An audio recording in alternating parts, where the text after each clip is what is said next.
In this episode of the Locked On NBA Big Board Podcast, we are live at the 2023 NBA Draft. It is late. It is at least 1:34 in the morning while we are recording. It has been a very long day, but this is like what we work hard for. So in this episode of the Locked On NBA Draft, me and my guy Richard Stayman right here, we are going to recap the 2023 NBA Draft. Stay tuned.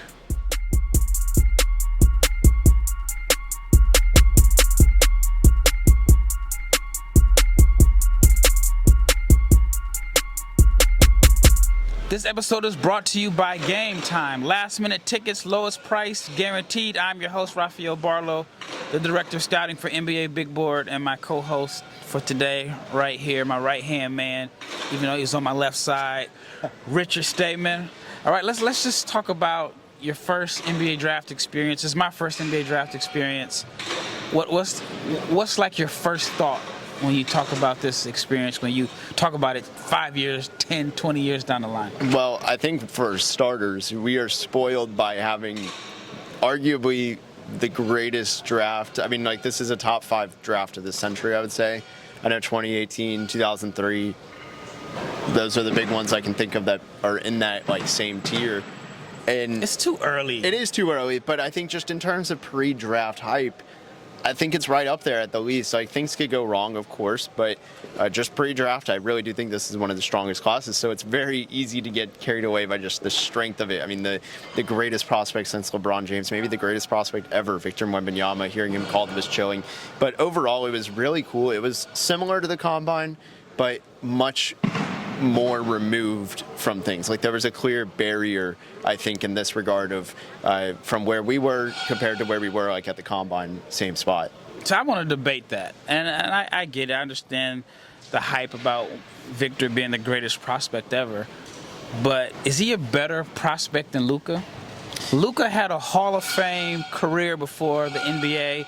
He was the EuroLeague ACB MVP, EuroLeague championship, all of that at 18 years old. The NBA just didn't know how to market him and create the hype around him like they have with Victor. Right. Because Luka won the EuroLeague, and as a person who's been over there, I understand that there's a huge difference between a EuroLeague and a French league. So I think the hype has made Victor, and it's definitely not a knock on Victor by any means. He deserves the hype, but I just think his pre-NBA career compared to Luka's pre-NBA career, I think it's totally different. I think it's different, too, though, because he's 7'5", has all the ball skills, has the motor, is going to and he's going to the best spot, I think, possible for him with Greg Popovich, too. All right. I still think Luka had the best career. That's fair. It's just the whole hype. I mean, it's just all the hype around it. You saw Victor for the first time in person. I've seen him a few times. I was standing. What was your first impression when you saw? So it's funny. My first impression was I saw him at the red carpet, and Jeremy Sohan was interviewing him. And I first noticed Jeremy Sohan, and then I go, who's that giant towering over him? And then I realized it was Victor Wembanyama. And then we went down to the green room. It's not really a room. It's just the ball. Yeah, it's literally just the floor. It's a certain half of the floor that we were allowed to be on. It's just half of it, whatever. And dude, I've never seen someone bigger in my life. Like, I never will. Like, 7'5", he towered over everyone. I mean, even his dad was really tall too. His mom might be taller than his dad. Yeah, and so like he comes from a tall family, so it's not that shocking. But he really he is skinny. But it's not like Chet Holmgren skinny. I think there's a lot of different types of skinny, but he's just a massive human being. Yeah, I've seen him in person a few times and stood by him. When I really got a feel for how tall he was, it was in Vegas, and he walked up to the fans in like the front row, and he was taller than them when they were like, standing kind of like above the court. But the way he like stepped over like a group of like the first row of chairs, like when you sit courtside, they have the chairs courtside. He walked over them like I walk over my son's toys. He just stepped over them effortlessly. That's when I knew like this dude is different. All right, number 2 pick. We knew Vic was going number 1. Not a surprise there. Number 2 pick. It was up and down. It was Brandon Miller, then all of a sudden it was Scoot, and I did a bunch of radio appearances, and it's mostly like betting shows, and everything was saying Scoot is now the favorite this morning. Something told me stick to my guns. I stuck to my guns, and Brandon Miller ended up going number 2, which I like the fit. You don't necessarily like it. You're a Scoot guy. What do you think about the Hornets' choice? Yeah, we're going to debate some, I think, on this. I personally think they should have gone Scoot. I think Brandon Miller is more a complimentary guy, whereas Scoot Henderson is kind of he's the face of the franchise potential more than Brandon Miller. And for a Hornets team that, I mean, I don't even know how committed either side really is to each other with LaMelo Ball. Obviously, he's about to be on his restricted free agency. He'll get a max deal. He's committed in that regard, but I think there's a low chance he finishes out that contract, especially if the Hornets aren't winning a ton. And I mean, they're not going to be winning a ton this year either. I don't think they can overturn that roster, what they went through. They had some unexpected barriers. They're changing ownership. I think there's a lot of changes. And for that, LaMelo Ball has probably, 3 years before the pressure really starts hitting. And I don't think Brandon Miller really accelerates that. I think Scoot Henderson would have. I think so. I think Brandon Miller does. I've said it all along, and it's not a knock on Scoot. I feel like if people watched the second half of his G League season, if it was on TV, you would have saw a guy that just coasted and kind of shut it down. If Brandon Miller did the same thing, he would get totally criticized. But Scoot's the media guy. The media loves Scoot. I think ever since the first game against Wembanyama, and he had that showcase, people have fallen in love with him. I heard a few boos when Brandon Miller was selected. Yeah. Scoot definitely had a louder cheering section. And so I think that, Scoot is the guy that, well, I'll put it like this. I think Mitch Kupchak has a lot of pressure on him. If Brandon Miller does not have a better year than Scoot, that's going to be held over his head. I mean, he's probably close to retirement anyway, but that's something that people will always will talk about. All right, let's talk about the Blazers. I'm a Blazers fan.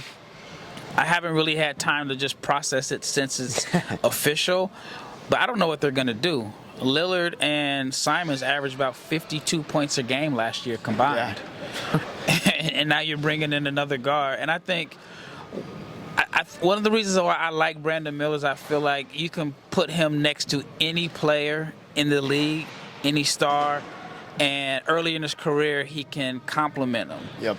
Well, I think with Scoot, if you don't give him the keys to the franchise, then you're not going to get the best of him. And I don't know how the Blazers are going to get the best out of Scoot unless they move Damian Lillard. Yeah, I think they kind of put themselves in a corner now, having these 3 very just different but needy guards, like in terms of needing the ball. And I feel like they put pressure on themselves to either move Simons and try and make it work with Damian Lillard. I feel like, though, even if they do move as much as possible, I feel like you still top out as a second-round team at best. I don't think it works with this core, and I think it's time to accept, hey, we have Scoot now for 4 years under cost control. He's a floor raiser. You have Anthony Simons, who just started his second contract. For me, I think you kind of got to look at the timeline, and it sucks because Damian Lillard has been this guy who has constantly said, I want to be here. I want to be in Portland. He's been one of the few loyal stars to a small market, especially like Portland. A lot of those guys end up leaving, and it's kind of why guys aren't loyal as much, because he very well just might get traded. And now he has more control, but ultimately I do agree that is why I do think it would have been better for both sides to have, in my opinion, just having Scoot at 2 and Miller at 3. I think you could have done a lot more damage this year for Portland if they had Miller than Scoot. But long term, kind of like we've been debating, I would rather have Scoot, but it's just, again, for now, Miller would have been better for them. I got another debate. If Scoot's a floor raiser, why were the Ignite so bad? Yeah, I do think there's some context to it his only other point guard was a teenager, in London Johnson. And London Johnson, who really started... maybe it's just the play style. I felt like he was more a scoring guard too. Like, he wasn't much, he's still learning how to be a pick and roll playmaker. He's still a little bit raw in that regard. He'll be good next year, by the way, name to remember. But I don't think the Ignite roster was super great. Obviously, the whole point is for development and everything. Also, the injuries, I think it really does suck that he had to fight, he wasn't ever really getting 20 games in a row healthy. And I think that really hurts the rhythm, or really 15 to kind of lower the bar because they don't play a full season. But I think some of those injuries, if he played college basketball, he would have played through it. Yeah. And so I just think like the narrative is totally different if a college player shuts it down, or if a college player is on a losing team, which we've seen Markelle Fultz and Ben Simmons go number 1 on a losing team. I just think the criticism would be a lot harsher. All right, when we return, we'll have more draft talk from the 2023 NBA Draft. But let's talk about bird dogs. Why? Because bird dogs make you look good. Bird dog stretch khaki shorts are designed to fit slimmer through the thigh and leg, giving you a truly sculpted look. Bird dog shorts do exactly the same thing as Lululemon, but they fit way better. And they fit better because the shorts are not made out of this stiff and restrictive cotton. Bird Dog fixed the issue because they invented a cloud knit fabric that looks just like khaki but stretches so you can get a way slimmer fit without having to sacrifice movement. And Bird Dog also uses an anti-stink sweat wicking fabric that keeps you cool and dry all day long. So go to birddogs.com/LockedOnNBA for a free Yeti style tumbler with your order. That's birddogs.com/LockedOnNBA for a free Yeti style tumbler. You do not want to take your bird dogs off, we promise you. Again, birddogs.com/LockedOnNBA. Sure. All right, let's go to the Rockets at number 4. I had heard some rumors last night that Portland was interested in Thompson, and I talked to some people at OTE, and they heard that they had really strong workouts there. Of course, OTE is going to say that, but I don't think that they're lying. But I had someone ask me this question, and it was a scout, and he said, "Who has a better upside between Scoot and Thompson?" And his point of view, it made me think. I never thought of it from this perspective. He said, "Amon's the better athlete." He said Amon's bigger, Amon's longer, has more defensive versatility, and he felt like if he, and I asked the question to my Twitter followers, if Amon hits all his, if he maximizes all his gifts, he feels like he is the second best prospect in this class. What are your thoughts on that? Yes and no. I do think the big difference between the two is just the jump shooting, right? Scoot qualifies, I think, at a minimum as an average shooter, whereas I think the best case scenario for Amen Thompson is he flirts with being like near average. And I think that difference is so massive of Scoot's floor is his ceiling, and I think that's where the difference is, because I was actually having this conversation with somebody else in the media before the draft, a few hours before, and saying, like, this draft is just so unique because Amen Thompson really does feel like a guy who should have been like kind of that number 2 guy where, yeah, there's risk, there's a lot of risk, but the ceiling is so high that you take a risk on him at some point at like number 2. So I do think yes and no. The jump shooting's really for me where that difference comes in. Yeah, I guess it just depends on how you look at it. That Amen can improve as a shooter, but Scoot can't have the size to defend 1 through 3, maybe even 4 with a 7-foot wingspan. Some small, when teams go small, whatever. I was shocked to see that his brother, Asur, went number 5, and I know that's a guy that you're not as high on. And so, where did you have him? I don't know. Where did you have him on your last mock? Well, on the one mock, on my board, I'll do that. I had him 10th. I think he qualifies more as a defensive specialist. I've seen labels as a point guard. He's not. He really struggled to attack the rim in the half court this year at OTE. Rim protectors really deterred him. And in the NBA, that's not just going to change. The flip's not just going to switch going up that quick. So for me, that worries me. The jump shot's still far away. I know he's the better shooter, but it's still a subpar trait of his. So ultimately for me, I wonder if he's just kind of going to end up being like a Tony Allen, like a defensive specialist. And that's still a really good career. I just don't know if the 5th pick is where you would want someone like that. So you think there's a huge difference between the 2 brothers? I do think so. I think Amen's such a better playmaker, and that alone is a massive difference. By the numbers, he's not. It's like 6.2 assists to 6.1 assists. But I can counter and say, well, if Asur didn't have the ball as much and his assist numbers were like a decimal point lower, well, what does that tell you? Yeah, he's great at reading defenses off screens. I think that's what it for me, that's what it was. And also in transition, he did get a lot of those assists in transition too, because that's where he got to handle the ball more. Amen was more of the half-court ball handler, but Asar still got a good number of reps. It wasn't like low sample size or anything like that. I think it was the transition passing and just the fact that, look, you get him off his screen where he's already beating his man. All he has to do is, it's a very quick and simple decision. Do I keep attacking the rim, or do I kick it out to one of the corners or wings? And generally, he made the right decision on that. Like, I will say those kids have such incredible feel for the game. Like, I have knocks on them, but it's not that they're bad. It's just, there's criticism with them, and that's any top pick. And that's why I'm playing devil's advocate here, because I'm like, if he wasn't the primary and he averaged just as many assists and the turnovers were different, if he is the primary, does his numbers go from 6 assists to 8 assists? I mean, there's so many questions with OTE, but I was shocked to see him go number 5. Was that something that you were surprised at? Yeah, I thought they were going to take Taylor Hendricks or Jarris Walker. That's what I've been hearing. So number 6 was Orlando, and Orlando went with Anthony Black. You called it before. I thought Anthony Black was going to go number 8 to Washington. What made you feel like Anthony Black was the guy for Orlando? Yeah, it's a few things. One, I mean, I'd heard he just blew away teams just talking to them with the interviews and the workouts and things like that. The character is great for him, and that's something that I know Orlando really values. Markelle Fultz is an unrestricted free agent next year. Cole Anthony is a restricted free agent next year. Jalen Suggs is a restricted free agent in 2 years. That's the entire backcourt for Orlando.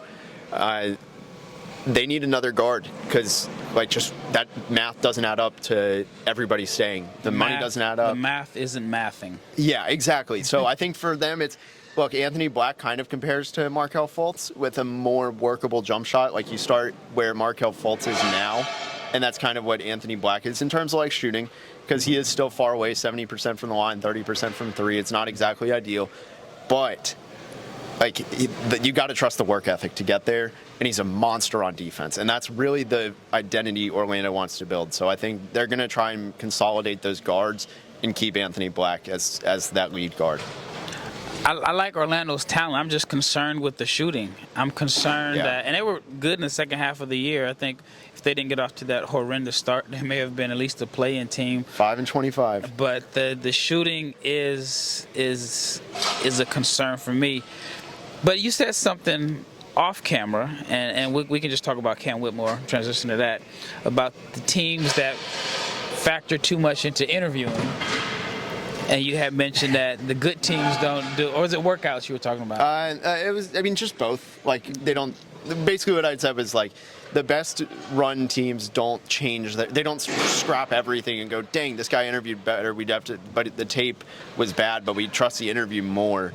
It's generally the tape matters and the interview just kind of fills in some gaps. Yeah, and I've been talking to different teams, and I really think the interview portion is important.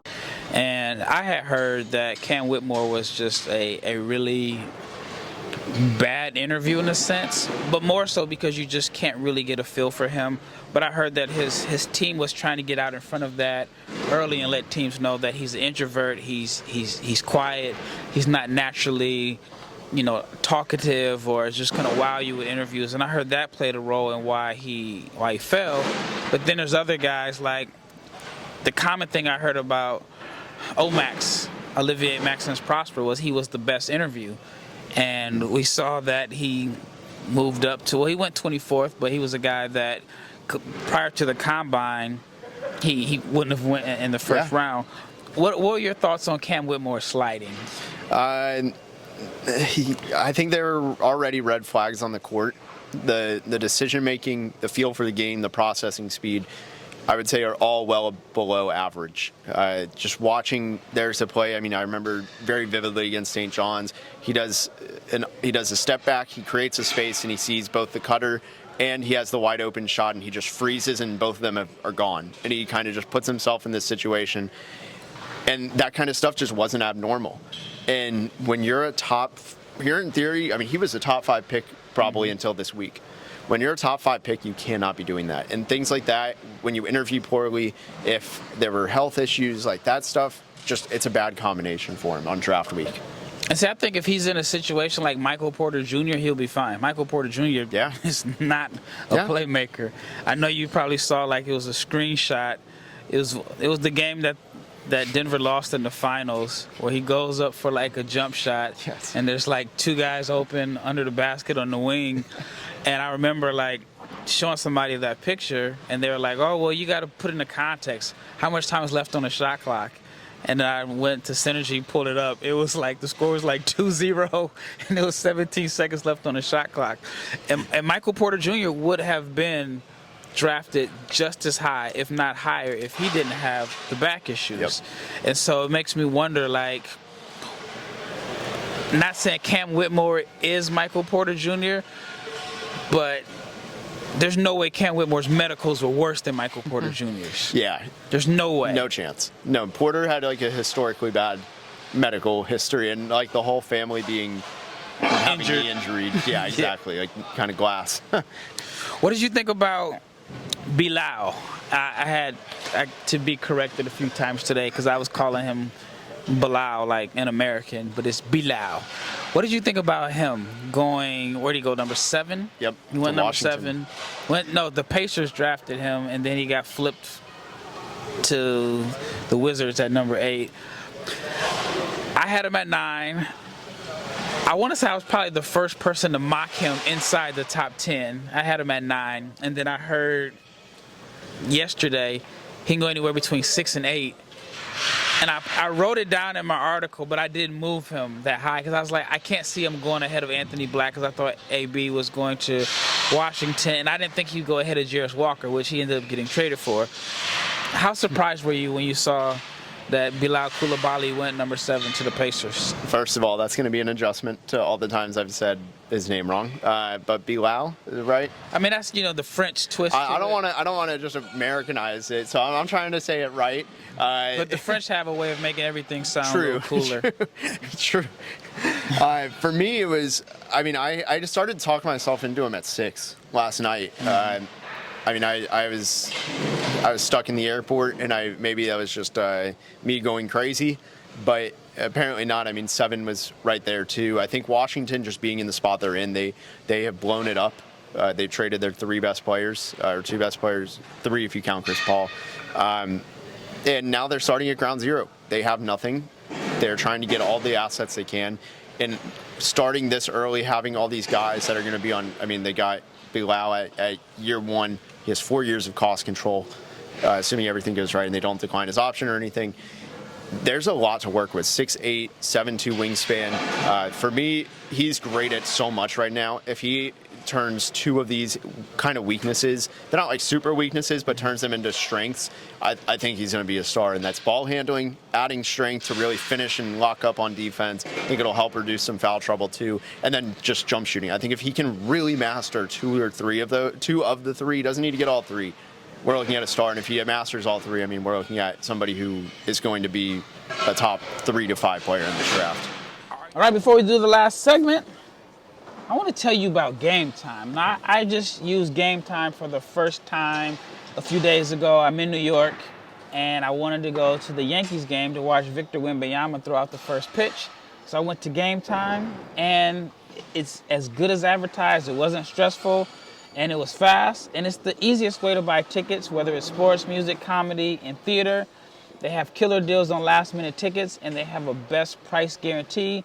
You can stop stressing over the tickets and start getting hyped for the fun that you'll have.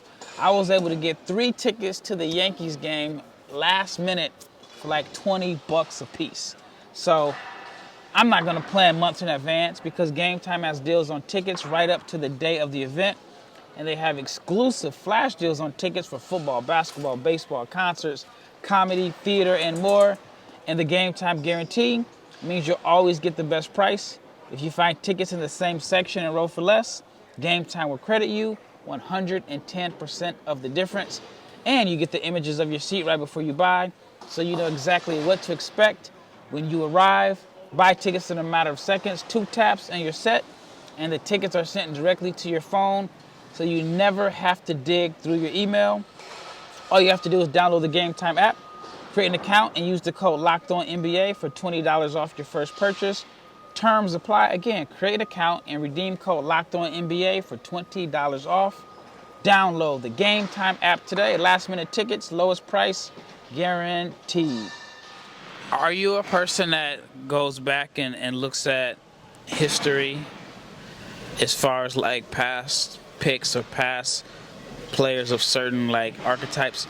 And I'm asking this because I spoke with a scout yesterday, and he's aware of Barlowe. He likes his talent, but he says, I'm not risking my job on a French prospect outside of Victor Wembanyama. And he was like, name a French prospect that was projected to go high, that was actually good. And the projection stuff, I mean, I feel like if Tony Parker had been properly scouted, he probably would have gone higher. Like, the French still have a good history. They have such a strong basketball history that I feel like there's no real indication to say that like the French. But it's all their underdogs. Yeah, that is true. But I mean, in a way, Barlowe was kind of an underdog until 90 days ago. Yeah, that's true. But he was just saying, like, in the lottery, and he didn't count Joakim Noah, who probably counts as, more so a little of an American, but he just mentioned from your Killian Hayes to your Frank Ntilikina to your Sekou Doumbouya. I will say the difference between all those guys is aggressiveness. Barlowe is so much more aggressive than all three of those guys ever were at the same age. Well, that's kind of like his concern in a sense, is that French players aren't known for being aggressive. So, but I mean, this was just someone's opinion. What do you think of Jarris Walker with the Pacers? I think that was something that a lot of people had mocked. I love it. I think Jarris Walker's going to fit beautifully with Rick Carlisle. We talked about Jarris Walker's lack of shooting, or like mediocre shooting, and Rick Carlisle is going to do a great job of reducing those shooting weaknesses. I think he's going to be an ultimate connector piece. I'm excited to see what he does. We're going to look at another Pacers all-rookie player, I think, this year. All right, Taylor Hendricks, 9 to Utah. Love it. You got, as somebody who can defend the perimeter very well, as a forward front court player, you can have another rim protector. And more importantly, you can play him with Walker Kessler because he can stretch the floor at such a high level. And he passes too. So I think there's going to be a lot. And you look at, with Will Hardy's team, the emphasis was so heavily on ball movement. And Taylor Hendricks was really good at being that extra ball mover. I think he's going to fit in so perfectly in Utah. He might be the guy that I have the most concern about. Really? Why? Because if the shooting doesn't translate early, I think he's going to struggle. I mean, I think he can impact the game in so many other areas. I mean, defense, the passing. He knows where to be. He's pretty mistake-free. I think the shot...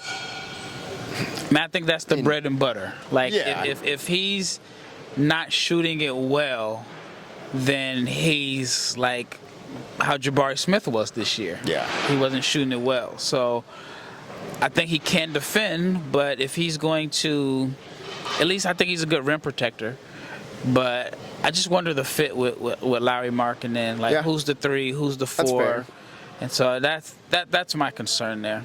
That's fair. I think they can alternate with it. I think that a big difference for me with Jabari and him is simply, one, he wasn't. I think he's more aggressive, and 2, the rim protection is just so much better for him than Jabari. And Jabari it was weird to me his rookie year. Maybe it's just a whole thing under the coaching and all that, but I feel like he wasn't an effective defender. Like, I thought maybe at best he was like slightly above neutral, and I don't see that happening with Hendricks. Okay.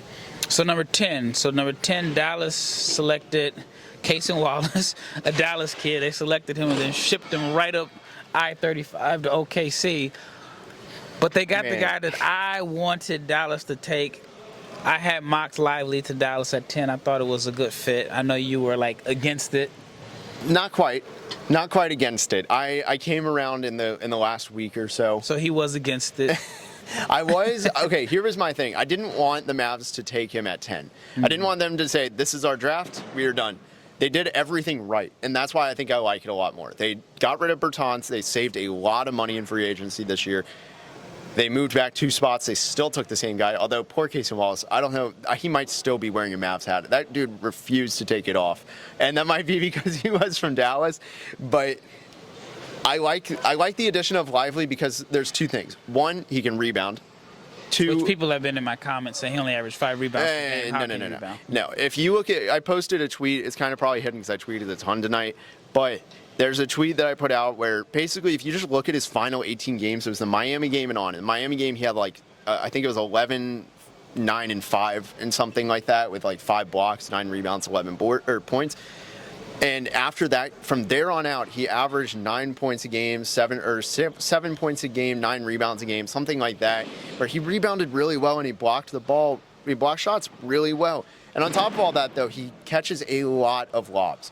And if you're playing next to Luka Doncic, what is the one thing as a big man you have to be able to do? Like, why is Dwight Powell still in the NBA? It is because he is so good at catching lobs. And he only averages 4 more rebounds than me and you. That's why Lively is, I think he has the easiest job in this rookie class. All he has to do is set screens, rebound, run the floor. The Mavs were bad at protecting the rim. I think he has the easiest job. I think he has a clear path to being first-team All-Rookie, despite the fact that he was the 12th pick. Now, are there any concerns about his toughness? That's one concern I have people ask me about. Is he tough enough? Well, and that's the thing. The first 15 games, no, he was very passive. But I think part of that calf injury. Yeah, and I think really he also found a rhythm, and that helped him be more confident. And it was those last 18 games. I'd say maybe a handful where, he was a little bit passive and shy in some of those. And ultimately, that's why the numbers followed is the toughness produced numbers. Yep.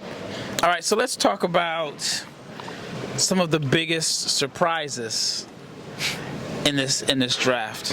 What was like the biggest surprise? First thing that comes to your Jett Howard at 11. I'm pulling up the draft to make sure there wasn't something else, but Jett Howard with Jordan Hawkins and Grady Dick on the board was pretty shocking. Yeah, I didn't think Jett was going to go above Kobe Buffkin. I mean, nobody mocked that. It just shows you how we have no idea.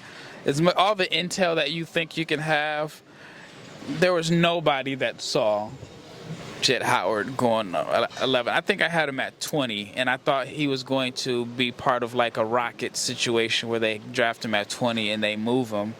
And I even thought the Rockets were going to move their pick, but when Cam fell to them at number 20, it's like, all right, there's no need to move this pick. We got 2 guys that could possibly be, top 5 guys in this class, and we didn't have to make a trade. But what do you think about the Jett Howard fit? I mean, I have already mocked George Washington to Orlando in next year's mock because he would be the 3rd straight one and done from Michigan. They have kept You're not talking about George Washington on your dollar bill. There's a guy named George Washington that is a recruit that's going to Michigan. Who decommitted from Ohio State, mind you. So that makes him even more Michigan. Oh, that's going to be, oh my gosh. So they're going to... I'm just saying he's going to be their pick next year. You heard it here first on June, technically 22nd, 23rd, 2023. But really, though, with Jett Howard, I like the fit in theory because he is a shooter. I have the same worry I have with Caleb Houston. He was a good shooter, and I think he's more talented than Caleb Houston is. But what's he going to do to impact the game when he is not scoring? Because Caleb Houston was a massive negative this year because he mostly didn't score in most games. Is Jett Howard going to fall in that same path? And the Magic are trying to win. They got to decide what to do with that. So that's what worries me. That's why I liked Grady Dick. He impacts the game in other ways. Jordan Hawkins impacts the game in a lot of other ways, like even more hands-on. I was shocked Jett Howard was the pick. All right, let's talk about shocks as far as guys that fell into the second round. Yeah. Like Leonard Miller's the first name that comes to mind. I thought Leonard Miller was going to go 20. Max Lewis, I had mocked in the 20s. He fell 40. Gigi fell to like 45. Gigi Jackson, that is. I mean, I honestly, I kind of saw it coming. Trace Jackson Davis. Yep. Fell to like the second to last pick 57 in out the of draft. 58. He's going to be in this weird situation where he falls super low but cracks the rotation.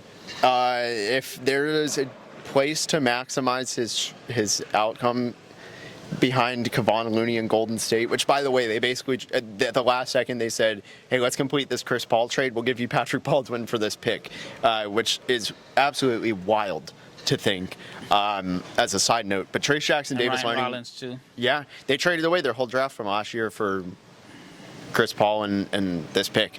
And Trace Jackson-Davis really could be somebody who turns into a Kevon Looney type. Kevon Looney, I even remember at UCLA, like he did a lot more than what he does now. He had a more perimeter-oriented game at times. Yeah. And Trace Jackson-Davis had to do a lot, but you got to scale down into different roles. I think Trace could potentially do it. Yep. Anything else you want to add in this draft? Isaiah Wong got drafted, the obligatory comment. And then Mike Miles, just one last one. I was kind of shocked he didn't get drafted just because I had him so high and I've harped on him for 3 years now on this podcast.